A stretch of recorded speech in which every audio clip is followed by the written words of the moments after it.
వరలక్ష్మీ వ్రతము పాటించేటప్పుడు వరలక్ష్మీదేవిని ఎక్కడైతే కలశస్థాపన చెయ్యాలనే భావన చేశారో ఆ కలశస్థాపన చేసేటటువంటి ప్రదేశాన్ని గోమయంతో శుద్ధి చేస్తారు.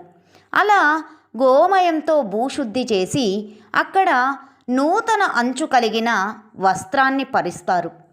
తండుల రాశిని అంటే బియ్యాన్ని పోసి అక్కడ కలశాన్ని స్థాపన చేస్తారు.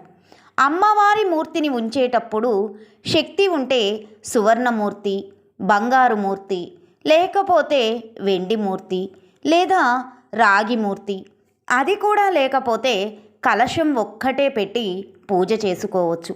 ఏ దోషము రాదు. కలశం పెట్టి పూజ చేసిన తరువాత అమ్మవారిని ఆవాహన చేస్తారు.